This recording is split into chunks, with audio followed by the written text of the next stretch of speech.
Hello, good morning, everyone. Thank you for joining us this beautiful Friday morning. I hope it's all a warm and sunny day like here in Brussels for you. While we are waiting for a few more people to arrive, I will already start with my short introductory presentation. Just a few words in case you're joining us for the first time. My name is Tilla Cross and I work for an organization called Textile ETP. We're an organization based in Brussels, and we are the largest network of European textile research and innovation professionals. We do have 3 different activity areas for our members. So for one, we organize different networking activities like an annual conference, but also webinars where you can meet each other. We have different learning activities, 3 different innovation hubs, one on circular and bio-based textiles, one on smart and high-performance textiles, and one on digitalization. So if you're interested in that, you can find more information on our website. And lastly, we also support our members in accessing EU funding so they can find the right partners to form a consortium and apply to EU calls.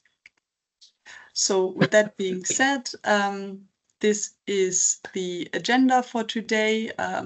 You're here at the ECOSYSTEX Insights Series webinar. And I'll explain in a few more words what ECOSYSTEX and this community that we build actually is. Then I will welcome Simone Maccaferri, the policy officer of the Circular Bio-Based Europe Joint Undertaking, to say a few words of future funding opportunities, the work they are doing related to textiles. And then afterwards, we will hear from 3 projects that actually are funded by the CBE JU. So that's the Bio-LUSH project, the Polymers pHYBi project. Then you have a chance to ask questions to our speakers. And then we have a 3rd presentation by the pHYBi project, I think it's pronounced.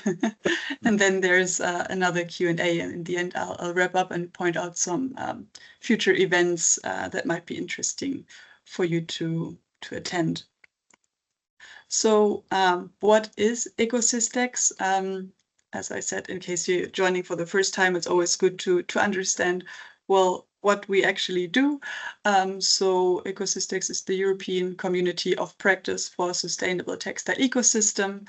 And it's essentially a cluster of, by now, 60 different EU-funded projects that work on textile sustainability and circularity. And the idea started, we had the idea basically, I think 2 years ago in January 2023, it was then launched. And the goal of this community is really to create a permanent expert community and a central knowledge hub for practical application of EU-funded science and technology. And we have 3 different activity areas. We want to foster inter-project collaboration by giving the experts that work in these EU-funded projects the possibility to exchange knowledge, share best practices, also between different projects. We do that through 7 different working groups where our experts can then register to. Secondly, we occasionally engage with EU policymakers by consulting our scientific community for their insights to then provide it to EU policymakers. And we're also very active on the dissemination front because we also want to ensure that an interested outside public like you learns what is going on inside these EU-funded research projects. And there we organize, for example, webinars like this one, but also an annual conference that I'll say a few more words what we're actually doing there this year at the end of this webinar. So with that being said, here on this slide, you can see all our member projects, and these are the ones that we'll present today. But first, it's my pleasure now to, first bring back the agenda and then welcome Simone Maccaferri on stage to share a bit what they're doing currently for Textiles in the Circular Bio-Based Europe joint undertaking. Hello, good morning everybody. Thank you, Tilla, for the introduction. I'm Simone Maccaferri, I'm Project Officer CBE JU. I'm the person that is responsible for managing the project portfolio on textile at CBE JU, and I'm the person that is the contact point for CBE JU in ECOSYSTEX. I'm happy today of introducing 3 of our projects that are dealing with the textile and to be here for showcasing some of the activities that at CBE JU we are doing to support the transition towards a more circular and bio-based textile sector.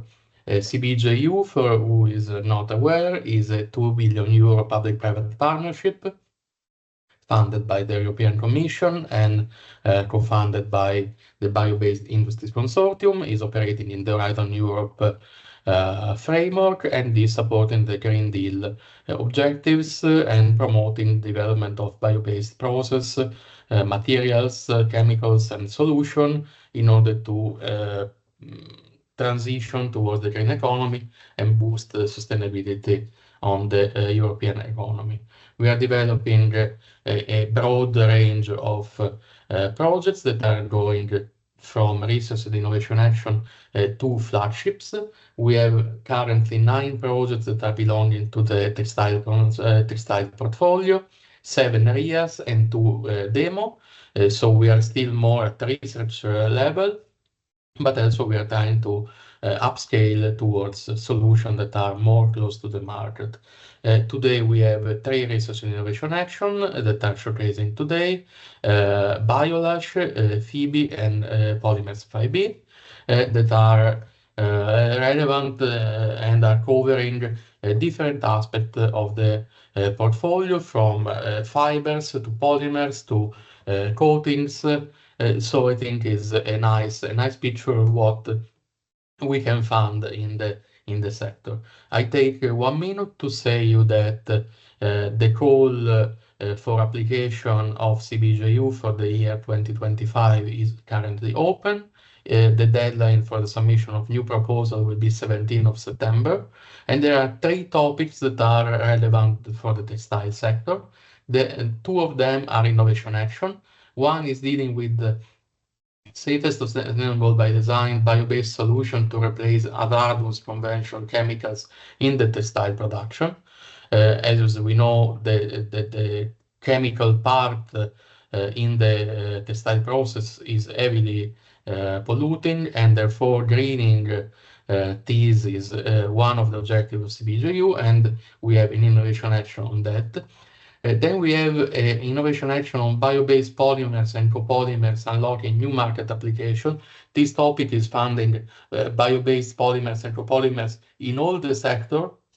There was a research innovation action a couple of years ago where, for example, the project Polymers pHYBi has been funded, and therefore textile can be one of the application that can be developed here. And then there is one flagship on circular by design fiber-based packaging with improved properties. It is not specific textile, but is dealing with the fiber and therefore might be interesting for the textile constituency. If you are interested to learn more about the opportunities for funding, you can find them on the funding and then the portal of the Commission, or in our website, where there is also a networking platform where you can register and browse possibility and opportunities for collaboration in the frame of the upcoming topic. That's it from my side. I would like to thank you all for participating to the webinar, and I leave you the floor to the project that are the real protagonists of the day. Thank you. Thank you very much, Simone. And indeed, like you said, now it's time for the first project to present. So I would like to welcome Vincius Lobosco from the Bio-LUSH project to share his screen and share what they're doing in terms of biomass valorization for sustainable and high quality fiber materials. Okay.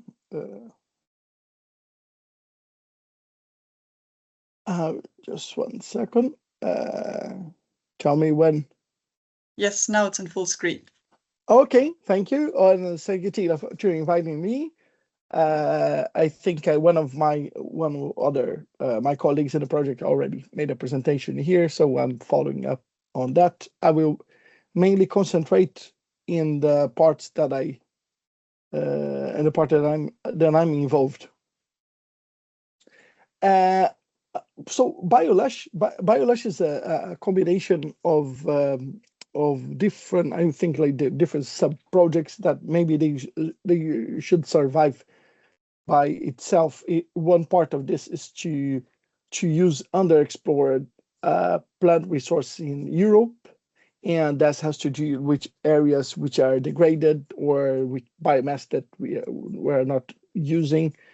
And there's a lot of we would like to use this to produce like high value fibers and to valorize this fiber.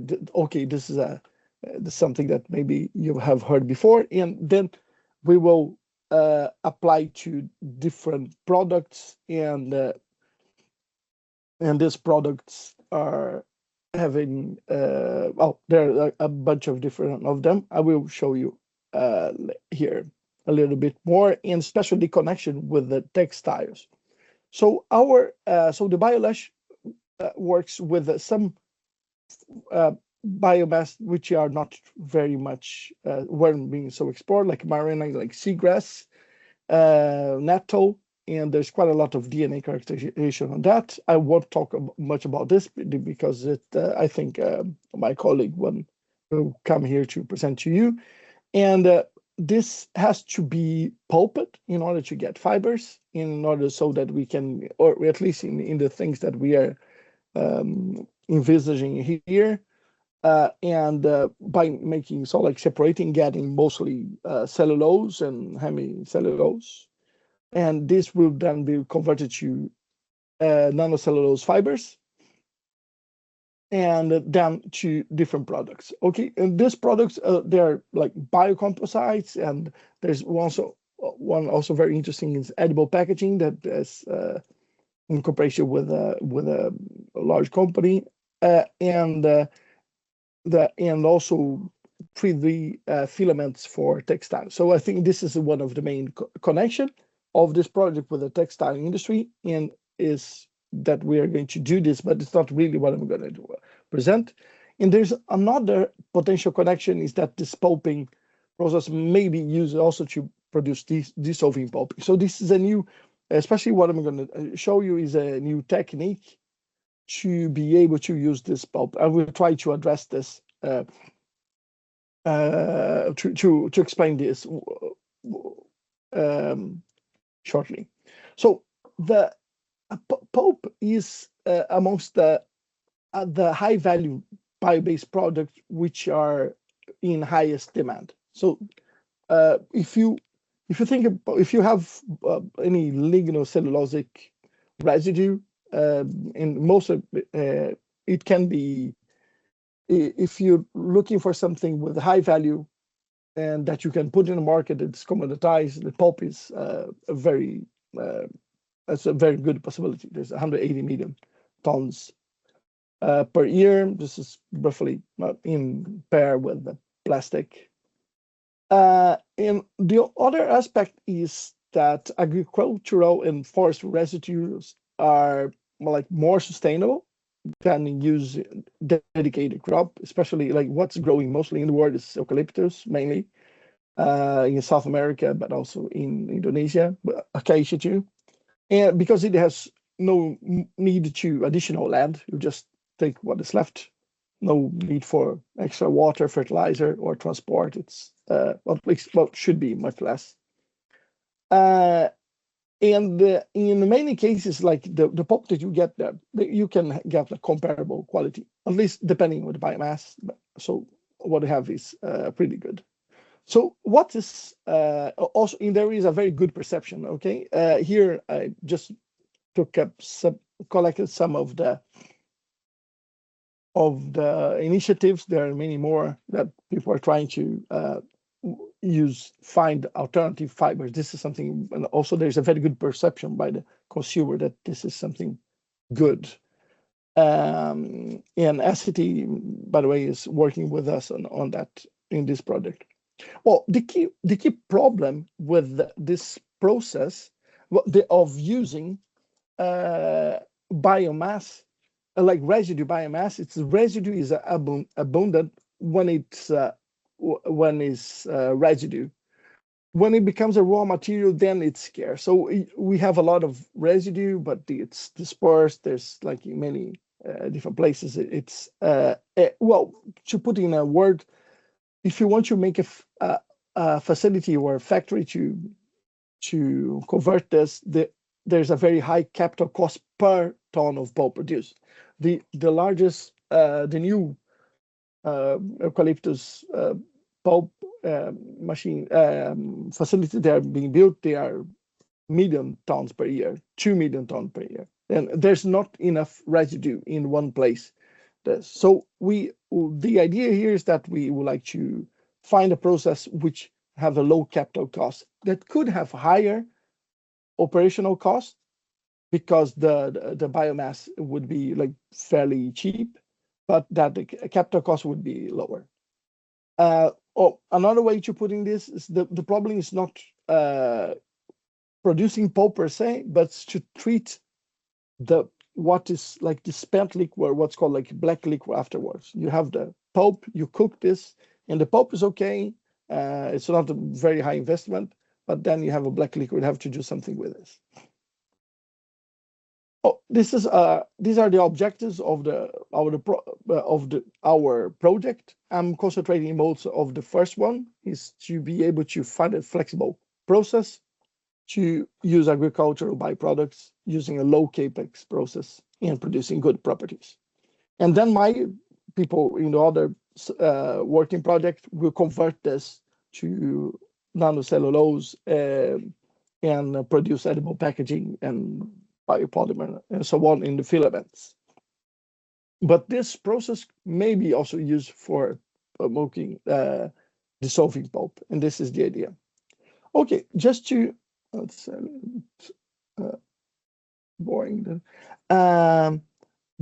This is like a schematic view of standard process to produce pulp today. So we start with the biomass. There is a digester. This usually there's bleaching too, and then there's then there's washing the pulp and you get the pulp here. But the process to produce pulp is not so. I mean, like this part here is not per se so very expensive, but what is really expensive is this other part here, and especially this guy here, which is called a recovery boiler. There's a lot of ash in this black liquid. There's a lot of sodium here, a lot of sulfur, and in order to burn this, it has to be burned in a especially boiler, and this boiler is known to cost 35% of the whole plant. Of the whole investment, 35% is just in here. And then, of course, that the other parts here also have a considerable cost. And we try to so the idea that we had is like, what can we do in order not to need a recovery boiler and to make such a digester. Okay, the pulping process here, usually using alkaline. There's also the soda process is an alkaline process. So just with a high pH, there is a cooking of the biomass. So what the idea that we had is to create a process. What happened here? A process where you need a base which would be very easy to remove from the black liquid. So what we did here is that we're cooking together with some other chemicals. using ammonium hydroxide. We use ammonium hydroxide at the end of digestion. This is very most of the ammonia is just released here. Then we recover this part of in part and in the black liquor. And then we do washing, and the main idea would be to use or one possibility would be to use this just as a fertilizer. So we are in a region with a lot of residues, and we will send it back as a fertilizer to the field, and that would be a way of valorizing biomass and to also get the fertilizer back. And as we are using ammonia here, this is a good source of it's an important component in fertilizer together with all the organics here. We study this black liquid that's left here. There's no ash left, nearly no ash. That's below like 1%, which is typical for wood. And of course, there's no sodium. We are not using any sodium there. If it's not possible to use fertilizer, then we can also evaporate. And we use in this boiler here, it could be any very cheap boiler because this is just organic material. It would be easy to burn, and then we can get rid of this. So the idea is that this investment will be much cheaper. Okay, what have we got so far? So we have cooked together with making some tweaks on that, and we obtain our pulp here with different factor. Of course, the ammonia is a very weak base, so we have to increase the time in order to get some pulping. This was made for pulp for wood, and it's one of the most challenging residue that we had. We are now cooking hemp, and that's far much easier to cook, and we also get like some interesting properties, but mostly concerned with good strain. Here, this is the range where we would get for eucalyptus non-refined. We haven't refined and made a curve for this yet, and we got like better, specifically with tensile stiffness index, which is important for producing paperboard. So I'm showing you the best results. So and we are in fact better than what is obtained with the craft process right now, and eucalyptus. So that's at least from an application point of view is good. Our pulp is quite dark, but we succeeded in bleaching this using different techniques, and maybe well, there are some applications that we do not need to bleach. Well, and how far are we? We are. This is if the pulp is good, is the one part of the project. The other is to make sure that this is cheap to produce, cheap enough in order to be competitive. And this is what we are doing right now. We are gathering the base of the experimental results together with mass energy balance, a lot of engineering heuristics, and there's a partner that has good experience in this and converting this to sizing the equipment and determining what we the capex and the opex. We have just like estimating numbers. They are not good yet. I would like not to present them yet. So like concluding remarks. So pulp is a high value, high demand bio-based material. Residues from agriculture and forestry are more sustainable, like feedstock than planting biomass of trees, as they require no extra land, water, and other inputs. We have shown that we can produce a high quality pulp, at least with one property, and that's good enough. Then this property would be can address this market. And of course, then our colleagues are now converting this pulp to the application that we have inside the project. They are producing MFC, and then this MFC is being characterized and be used to produce fibers, but they to spin fibers for textile trials. They haven't gone that yet. And And then we also are working now in estimating OPEX and CAPEX. This is what I had to present. Perfect. Thank you so much, Vinicius, for sharing what the progress you made so far in the Bio-LUSH project, and then for sure we will invite your project back towards the end when you probably can talk more about the different fibers that will then be developed out of this biomass. So you're muted. But sorry, and we're also about to patent the process, so I wouldn't like to get into details. As you said, it's going to be public. No, of but course. Soon. So. Of course, no, but this is also here to to just share like the ongoing work in the project's progress and development. So thank you for that, and to anyone here in the webinar, if you would like to ask questions to Vinicius and the Bio-LUSH project, feel free to type them in the chat, and then we'll address them in the Q&A. But first, it's my pleasure now to welcome the second project, Polymers pHYBi, on our digital stage. And we have 3 representatives of the project here with us, Professor Luis Fonseca, David Sánchez Domene, and Cecilia Guarás. Hope I'm pronouncing your names all right. And they will present Bio Addressing the Future, Transforming Bio-Waste into New Textile Possibilities. So whoever of you is sharing your presentation, kindly take the floor. And thank you, Tila. I think Luis is gonna start and he will share maybe the slides. Mm-hmm.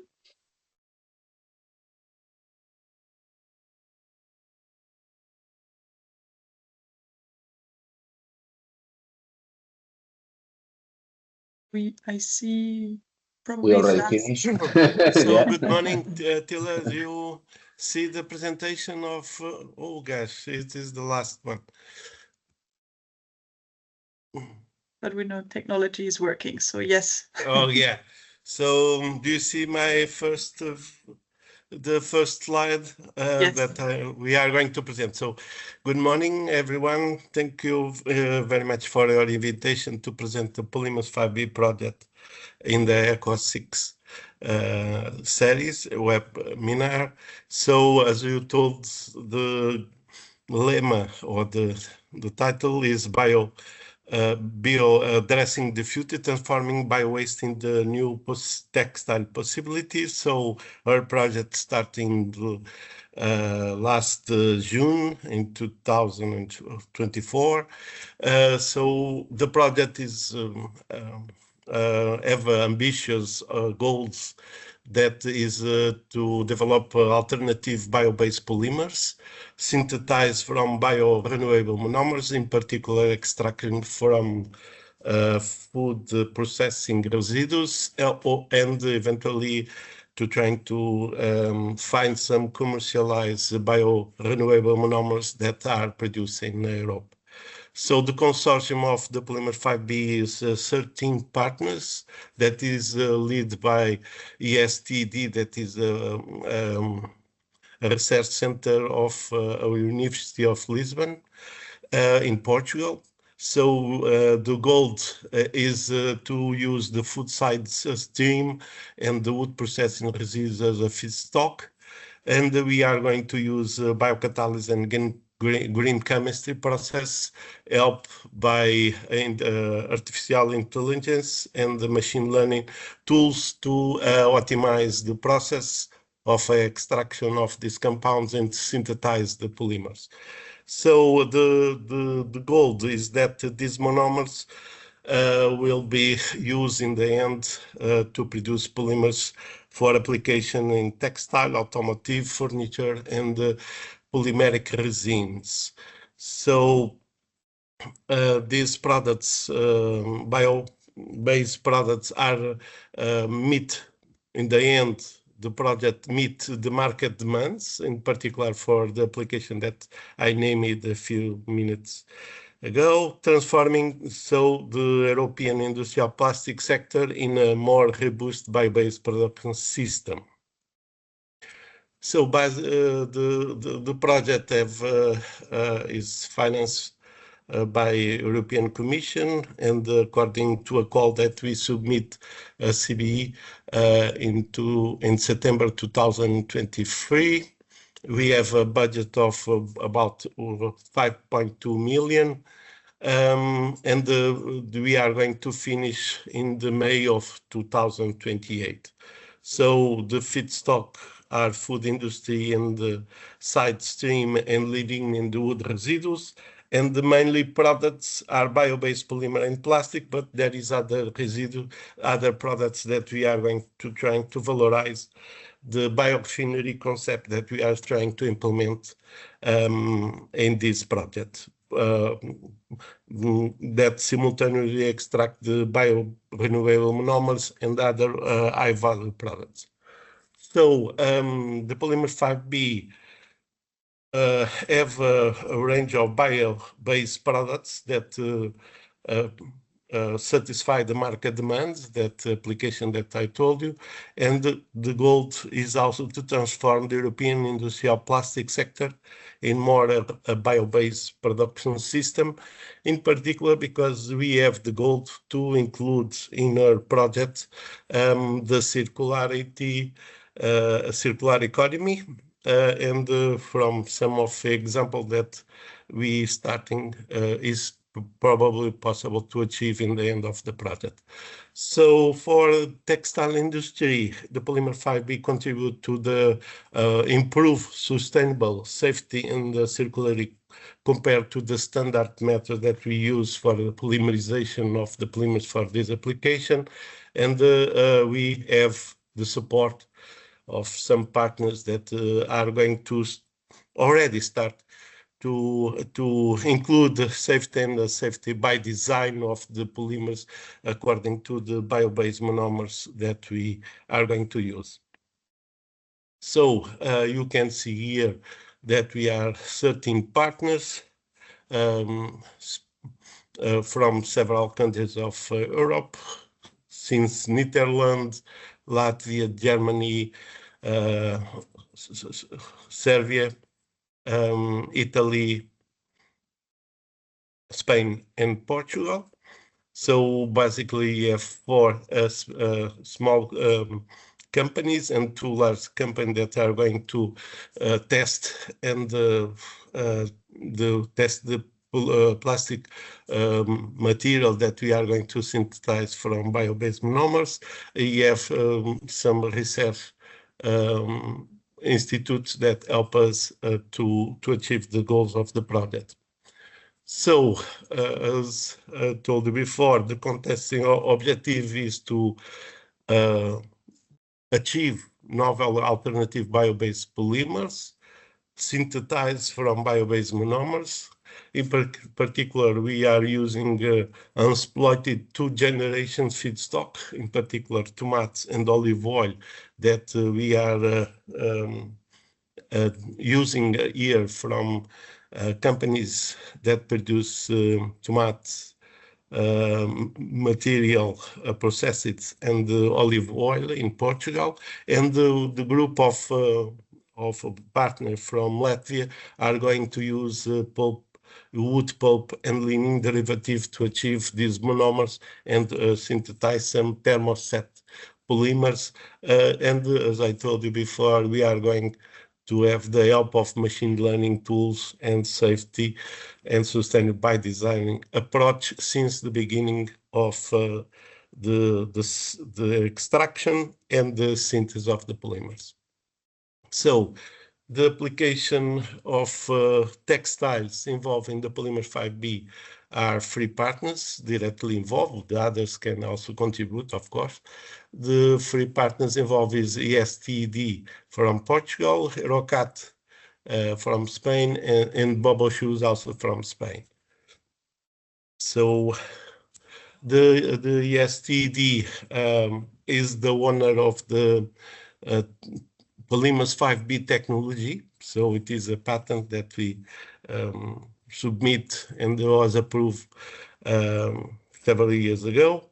And the goal of this new technology is to use biocatalysis and green chemistry process to synthesize and produce novel alternative bio-based monomers from bio-based monomers that we are going to extract from the feedstock and eventually that we can find commercialize in Europe.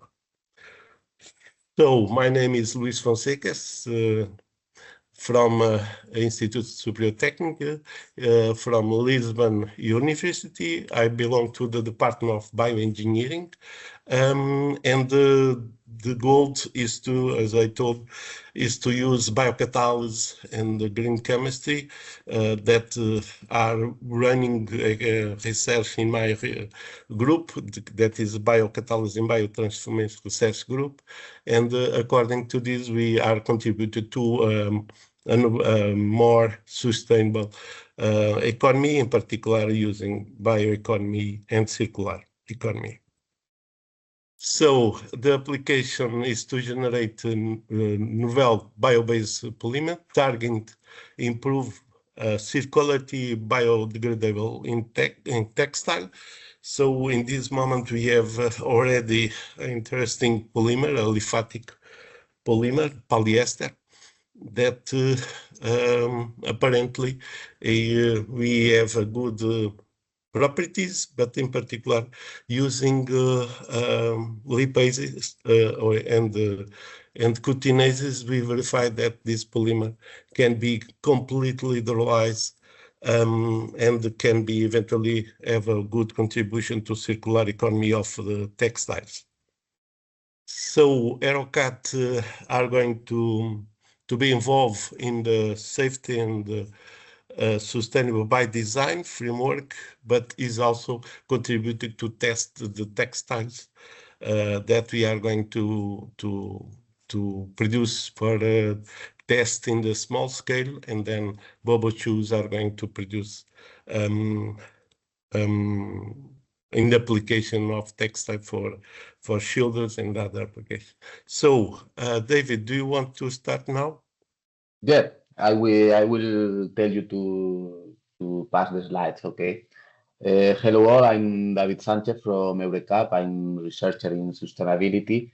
As Luis said, in EURECAT we are managing the sales and sustainable by design framework. We are applying it into the project, but we also, our textile unit is going to develop the threads and the fabrics that Bobochoses will use to make clothes. Next slide, Luis. Yeah. Okay, well, here you can see like a graphical abstract of the project. As you can see, what we want to do is to avoid or stop the use of fossil fuels. And how are we going to do that? By using second generation feedstock that is by non-edible biomass, and by using green chemical approach, we are going to produce monomers, polymers, and with that polymers, we are going to apply to different industrial areas such as furniture, automotive sector, and resins, but also for textile. That's why we are in ECOSYSTEX. And we will, what we want to do, as Luis said, is to have a circular economy approach. So we are also going to develop recovering, recycling procedures to achieve new monomers with no loss of characteristic and properties. So we want to do a right circular product. Why we want to stop to compete with fossil? Because fossil has present many fossil fuels that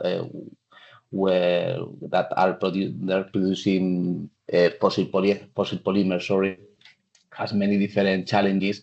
For example, it's a non-renewable feedstock. They have low to zero biodegradability. We all know that we have facing now the microplastic pollution. Of course, they are using chemicals that are toxic and are giving now problems, and in the future will give more, such as phthalates, BPAs, etc. In addition, they are energy intense. They have a lot of energy intense during the production phase. Many of them are developed for a single use. That's why the problem of the low biodegradability and the microplastic pollution that we are using my product just for 5 minutes. That's something a little bit crazy if we're thinking that. In addition, the collection and sorting gap is not working. We all know the problem with the recycling protocols and the recycling framework that we are using in different countries. In addition, the current more used recycling technique is producing downcycling products, downcycling material that do not accomplish with the properties needed for many different applications. So we are losing a lot of material in that way. But although all that problems, the point is that the economic barrier. Why? Because virgin plastic often is cheaper than recycled or bio-based plastic alternatives. That's why the fossil plastic is ruling the world nowadays. Luis, next slide, please. Regarding the sustainability and the safe and hazard of the material that we are going to develop, we are using the safe and sustainable by the safe framework to control it and to try to improve the sustainability and the safety of the materials, monomers and polymers that we are developing in the project. This image is a graphical abstract of what we are doing and how. Well, the circle in the left is the step set of the SSABD framework is how we manage the design phase, the development phase of the monomers and the polymers. And what we are doing in that way is to control, like in an eco-design approach, to control the performance of the monomers, the processes of how we obtain the monomers, and also of the polymers, in order to develop a product that is as much safety and environmental sustainable as possible. And not only environmental, as you can see also here, we are control economic, social, and circularity aspects of sustainability. So what we want is a product with a really nice performance regarding sustainability and, of course, safety and hazard for the people. Next slide, please. Well, something important to say here is that currently in the SSABD framework, economic and social aspects are included but are optional.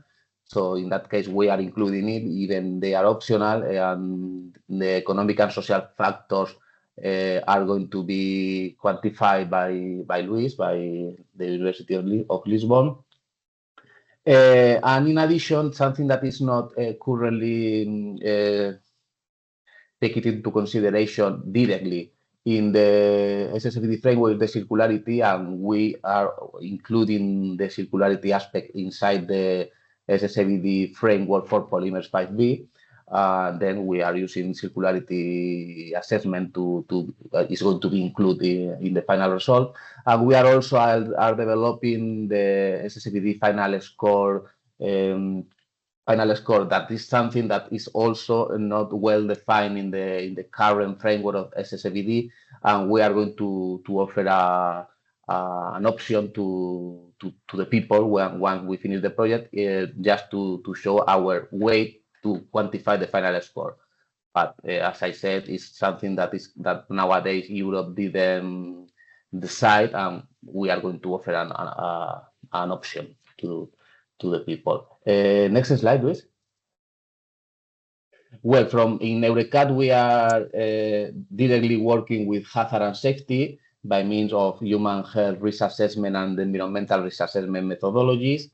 Also, the environmental aspects of the development by means of the life cycle assessment. Since we are working from lab and pilot scale, we are applying the life cycle assessment in a prospective way. That means that we use this lab and pilot data, and we estimate the industrial performance of that processes, and we study the environmental impact of that industrial performance. Okay, and as I said, we also study the circularity. We study the circularity by means of the methodology developed by EURECAT that is called Healthy 360. It's a guided evaluation of level circularity indicators. This methodology was the special things of that methodology is that instead of develop a methodology that includes all the products or all the sector in the world, we know or we think that it's important to develop an indicator context specific for the project or for the sector that we are working with, in that case with biopolymers. So we have a context specific circularity indicator for that field. In addition, it is a participatory consensus approach. It means that we in the consortium, this is something that was held 2 weeks ago in Barcelona in our General Assembly meeting. The consortium agreed the circularity indicators that are going to be included in the assessment. The methodology is inspired in the EAR framework that we all know that is a hierarchic framework that has different EAR strategies to deal with circularity. In addition, what we want and what we use is our quantitative, simple, and self-explanatory indicators, easy indicators to understand and to quantify. And finally, what we achieve is a single score approach. What we achieve is a number from 0 to 360 of that reveals the circularity of the biopolymer or biomonomer that we are assessing. Next, Luis.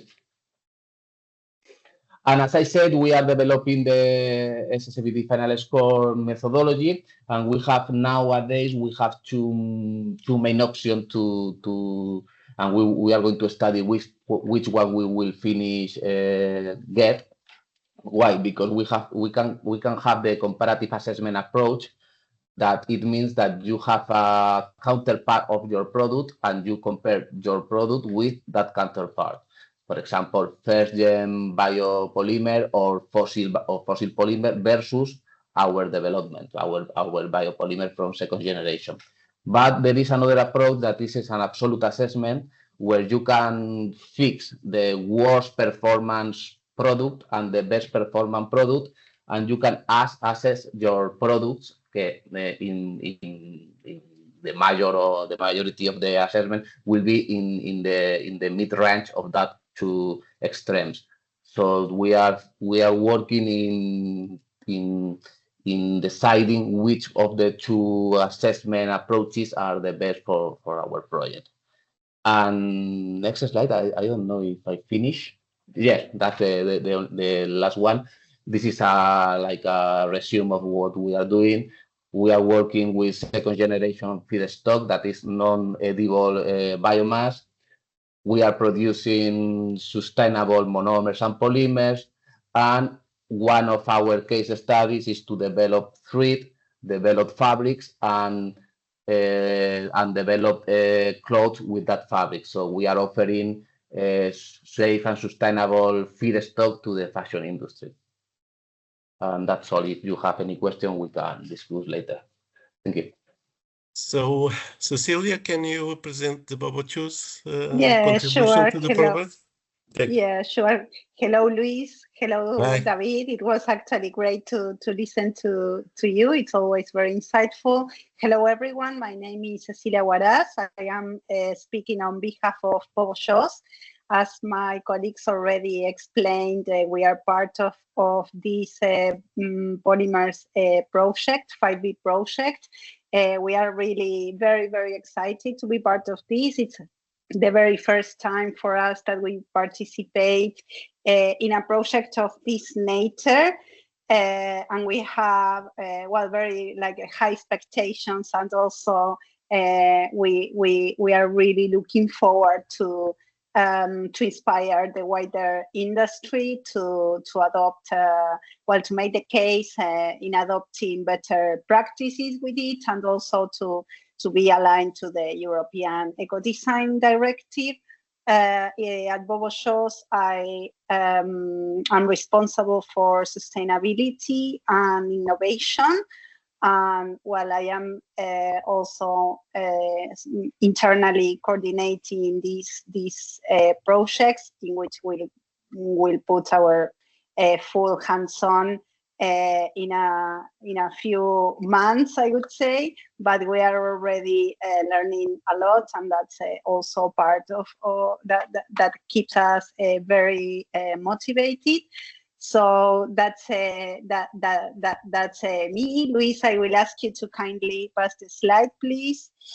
So, well, our main participation here as a fashion brand, Bobochoses, it's a kids wear and women's wear fashion brand. We are based in Catalonia, and basically we expect to make the case for the textile application for this project. We will work really close with EURECAT, which we are actually even geographically really close.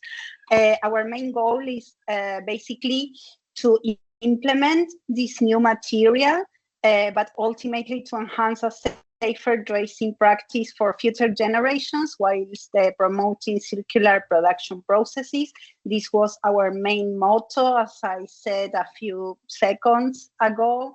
We work mainly with children, so we are really worried about where do we get our materials from, and what are the features of the products that we give life to, so that we can actually rest assured that clothing can be safe for our main community. Basically, the features, it's that, well, even though they will be synthetically treated with the characteristics that Luis already explained, green chemistry, biomaterials come from safe organic or natural sources, generating a unique encounter between environment and usability. This meaning that we are also really looking forward to not to be dependent on fossil fuels for specific product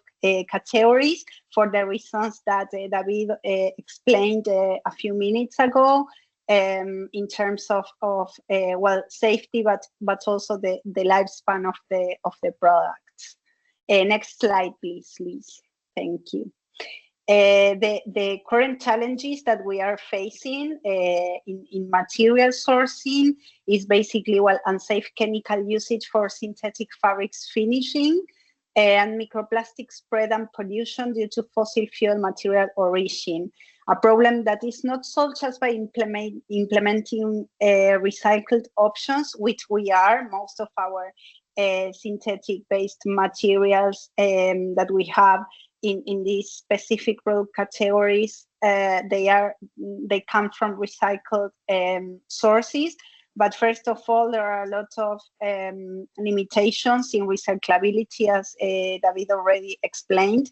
But also, while the microplastic spread it doesn't end here. So for us, that's a huge concern, because it affects human health, basically. And the opportunities that we think that are very strong in working on this is eco-design implementation in our collections, starting with safer and more sustainable material choices, and, well, ultimately to provide future generations with safer products in terms of usability and lifespan.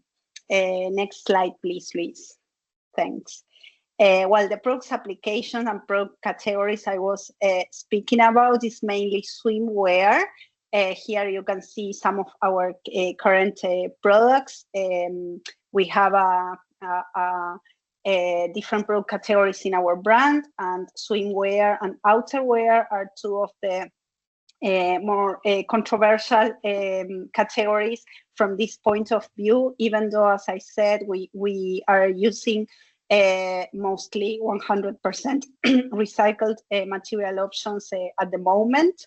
But well, for us, it's very challenging to actually take steps further when we try to actually improve more and more these categories. We have a lot of limitations because, yeah, in the market we have just like very little options. So this is part of our swimwear product category. We are working with, in this case, you can see knitted fabrics. Next slide, please, Luis. And here you will see knitted and also woven fabrics for also outerwear and accessories that they are all made with current polymers, basically. Next slide, please, Luis. And the same, we also have here woven fabrics for swimwear as well. And well, different fabric combinations for outwear, but they all come from the same material source, basically. So next slide, I guess. How we will do it? It's the steps is basically how we were speaking about before, like what Luis presented. We will start with the like very initial stages, like polymerization, basically. Then EURECAT will work on the actual development, textile development, and we will take care of everything regarding garment design and construction, and of course provide all the feedback needed so that this implementation makes the case for better polymers implementations in the wider industry. Thank you. Benefits to the society and the environment. It's basically recyclability of new bio-based products that, as I said before, well, recyclability at scale, it is very limited at the moment for synthetic materials, at least in the textile industry. But here we also aim to improve the safety features of the materials for garments, biodegradability, lower carbon footprint of the new products, including yarns for garments, fair transition towards sustainability for all citizens, and boosting the demand for biopolymers and new bio-based products. Next slide, please, Luis. And that's it. Thank you very much. If you have any questions, I'll be happy to respond. Thank you very much to all three of you for taking us through this sort of deep dive into the Polymers 5P project and what you've planned for textiles. And as Cecilia said, exactly now is the time for our participants to ask questions. We're a bit delayed, so currently there's only one question in the chat. Nevertheless, do ask your questions, and we will make sure to address them. But I'll take this one question to you, Luis, first. So Stefan asked, did you estimate which influence you have using the mentioned underexploited bio-based feedstock to extract monomers in order to create longer lasting polymers? How are those materials used today? Typically, they are part of another use cycle. So if I understand the question, so basically we are extracting hydroxy acids, oils and fatty acids from this second generation feedstock and kept being used in the synthesis of polyesters in particular. We are going to use biocatalysis, so we use the immobilized enzymes to synthesize the polymers in a low temperature and almost a clean process, because some of our technology is based in water. So we use aqueous media and mini emulsion that are based in 50 to 80% in water, avoiding the use of toxic organic solvents and catalysts that can affect the environment, as was named before. The other group, the other group of polymers that we are going to synthesize from bio-based monomers is mimic the PET that we already start to trying using polyphenols that are in the source of these two kind of feedstocks, and particularly we are going to mimic the PET that is also used in textiles applications, and the goal is to use and test the safety by design, but mainly the circularity, using another group of enzymes that we are testing to hydrolyze the polymers in this moment. As I told you before, we have almost 95% of hydrolysis of aliphatic polyesters, and the PET that is standard beads that is commercialized by Sigma Aldrich. This group of enzymes already hydrolyze 65% of the PET that we hope, with the optimization of the process, achieve also 90% of hydrolysis. Of course, when we have a plastic material, we have several additives that we are going to be careful what is the effect in the circular economy, but we are going to continue the project the next 3 years. And with the collaboration of EURECAT with the sustainable safety and the sustainable by design, we can eventually, in the extraction, in the polymer synthesis, to achieve the goals of the project. I'm not sure if I answered completely to your question, Tila. Well, Stefan said in the chat his question has been maybe Tila, original I think I can yes. further answer the question.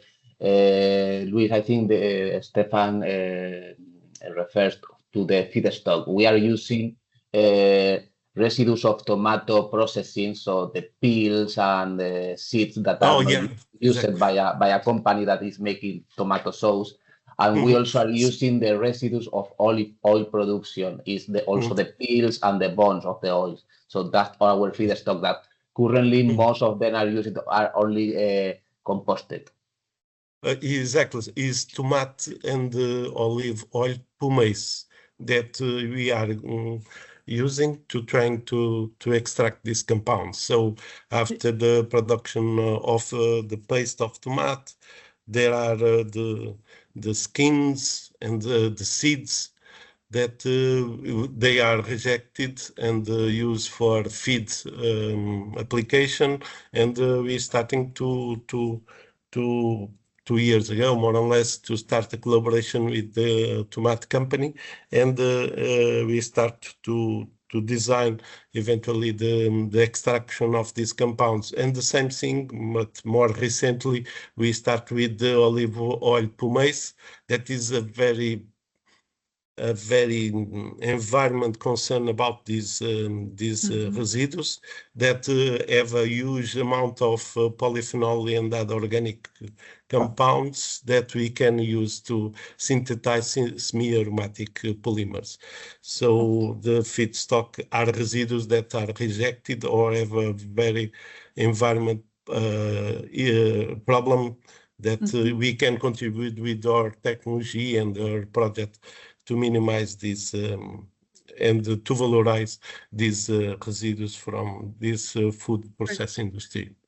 Thank you so much for elaborating on that and answering Stefan's question. So thank you again to all our speakers. And now, if there are more questions, we might address them at the end of the webinar. But now it's time for the third and last presentation of today, because we have one more project that is here with us.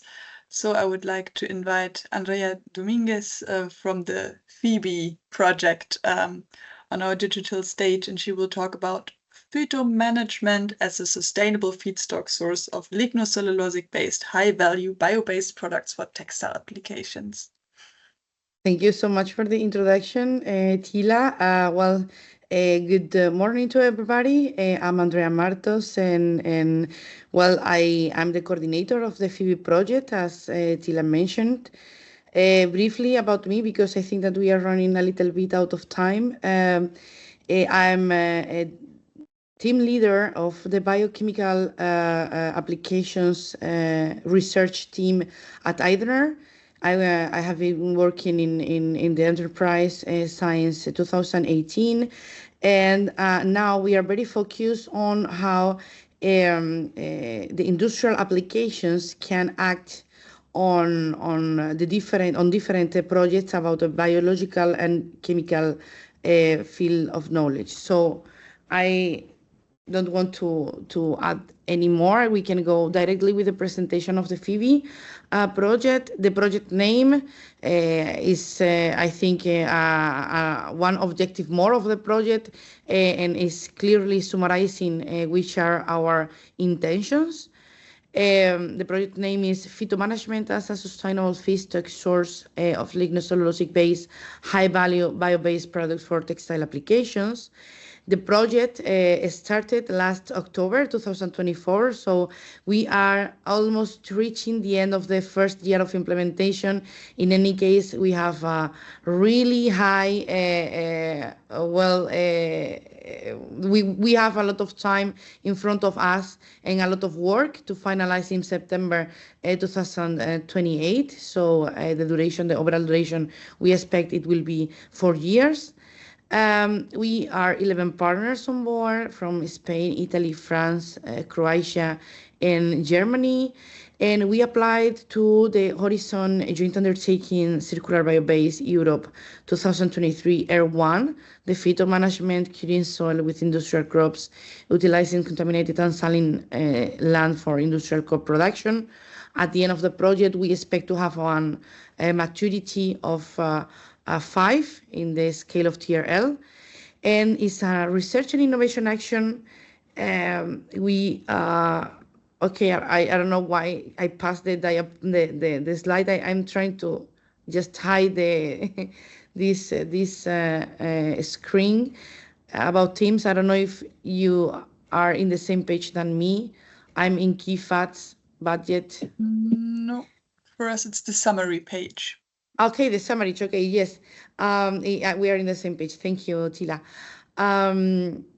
So we will be funded by the European Union around 5 million euros, and we have 4 demonstration or field site case studies that we will be implemented in the PHYtomanagement area.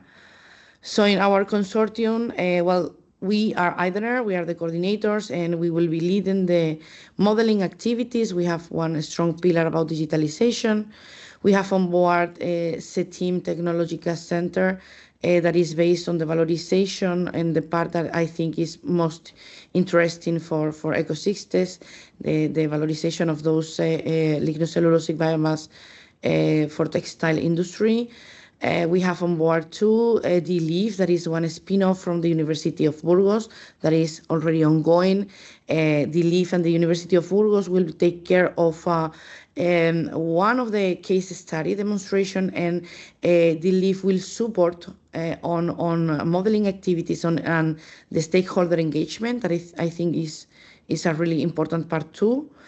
The University of Oviedo that will take care of another case study in Asturias, in one zone here in the north of Spain.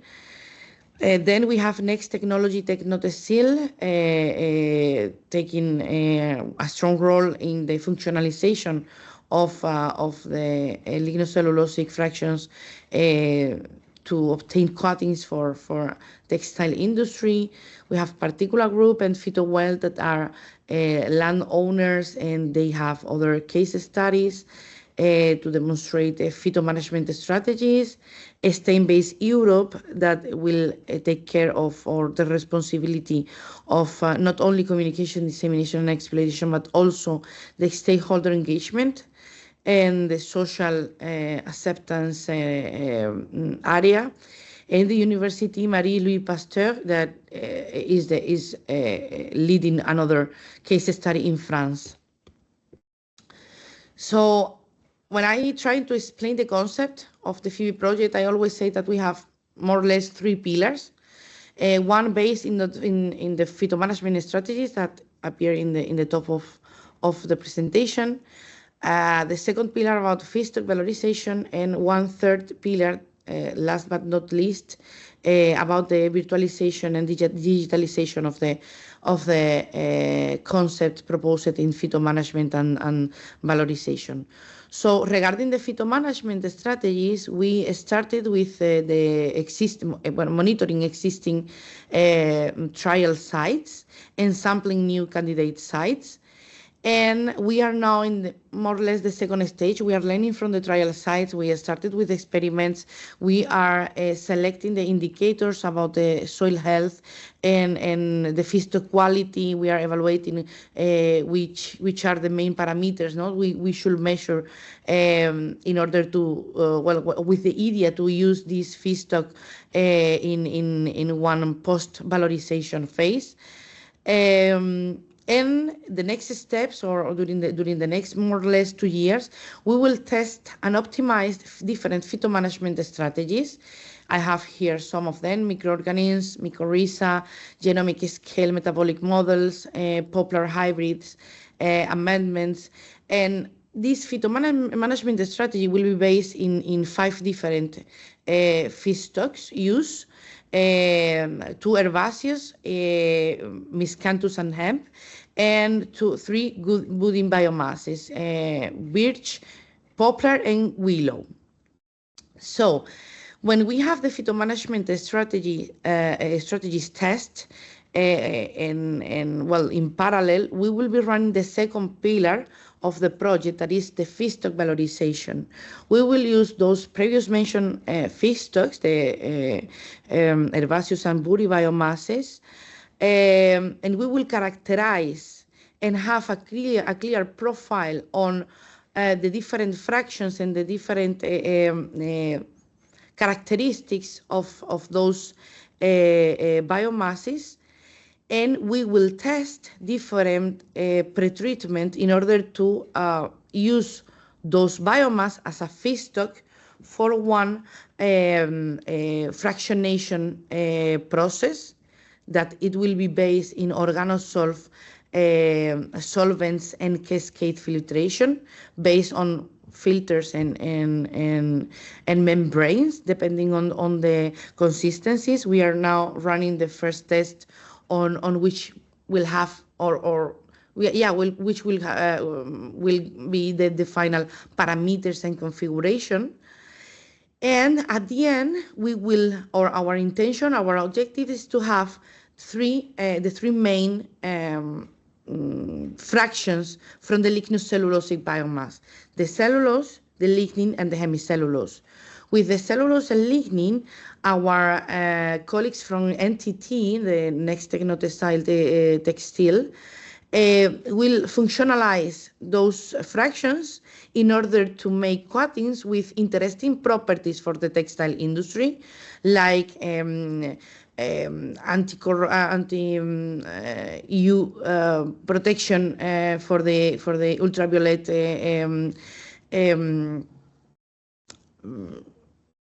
degradation, for the humidity, and different interesting properties that can potentially improve the textile quality, the textile finishing. And with the hemicellulose, the other fraction, well, the hemicellulose per se will start, or will enter as a feedstock for a fermentation with some microorganisms that will serve as a pigment for the textile industry too. So I think this is mostly the second pillar of the project, and the last but not least is the virtualization.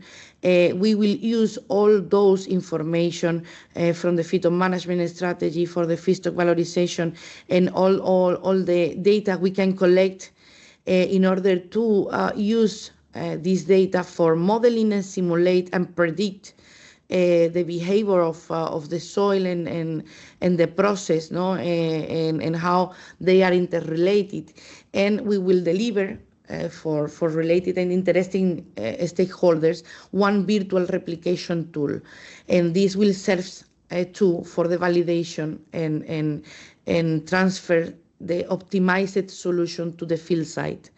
So at the end, we can divide this project in 3 pillars and 4 stages.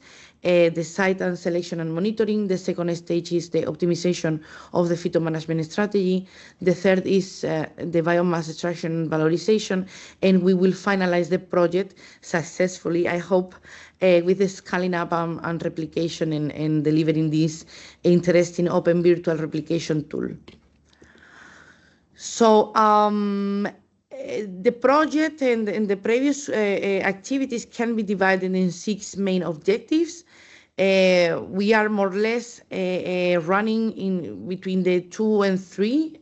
We are now around the 25% of implementation of the project, and we already develop and investigate and monitor the long-term existing PHYtomanagement trial sites, as well as the new candidates. We are optimizing the PHYtomanagement strategy based on previous lessons learned in previous projects. Probably the most of our consortium will sound in your mind, because they are really the top and high level of research on this kind of development. So they have a lot of information that can bring to the project and a lot of lessons learned. We are starting the improvement on the extraction and valorization of the lignocellulosic biomass fractions and the quality characterization for use in these textile applications. We will develop the open source virtual replication tool based on modeling and optimization of the modules. We will evaluate the technical, economic, social, and environmental viability, and this will serve to complete, the open source virtual replication tool, because at the end we will not only deliver the most efficient in yield and in operation terms solution, but also the most economic, social, and environmental friendly solutions. And the last objective that we have, I think, is key at this point, is to foster in this social assessment and stakeholder engagement, and we will connect this objective strongly with the open source virtual replication tool. So we hope to have enough stakeholders on board in order to test this open source virtual replication tool. The project is divided in 7 work packages. I think that I will not run more on this work package about, we can say that we have one first work package about the investigation and data collection and so on. The second one is about optimization, the first pillar, the PHYtomanagement strategy that I mentioned previously. The third one is the second pillar, more or less, the feedstock valorization. We have a fourth work package that is the third pillar of innovation, the modeling and replication, and then we have, I think, like in all the projects, we have the sustainability assessment, communication, dissemination, exploitation and clustering, and the project coordination. And we expect, or our expected impacts in medium and long term are to increase the availability of domestic raw materials for use in high value non-food application with bio-based industry, to enhance knowledge on sustainable methods for extracting and recovery those compounds from the lignocellulosic biomass and to process this biomass into high-value products, in this case in the textile industry, because I think it's a really key industry to make more sustainable. We expect to develop the case study based guidelines, recommendations, and so on for the use of those specific biomass, and to deliver important information on how we should manage this kind of biomasses. It is expected to improve the knowledge on the characteristics and the quality of the biomass cultivated on contaminated or salt-affected soils. And we expect to restore the environmental conditions in post-industrial and other areas.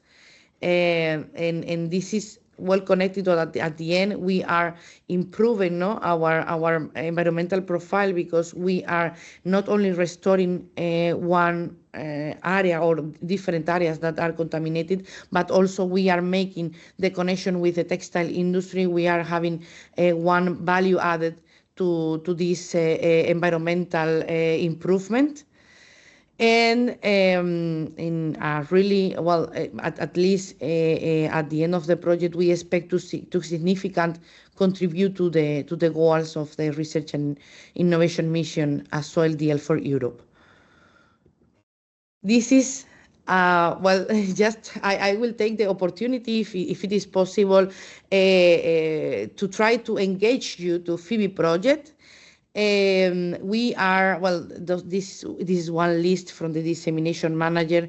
I will not run for all the points, but I just want to say that we are very interested to engage you to the project, to include you in our news, to include you in our progress, because for us it's really important. We at the end of the project will have one open source virtual replication tool, and we want to know how the project will be accepted by not only for the industry, but also for all the stakeholders that can be related with the policies, the research, the general population. So we are more than happy to receive your intention to collaborate with us, or at least to connect with PHYBi project, and to include you in one newsletter.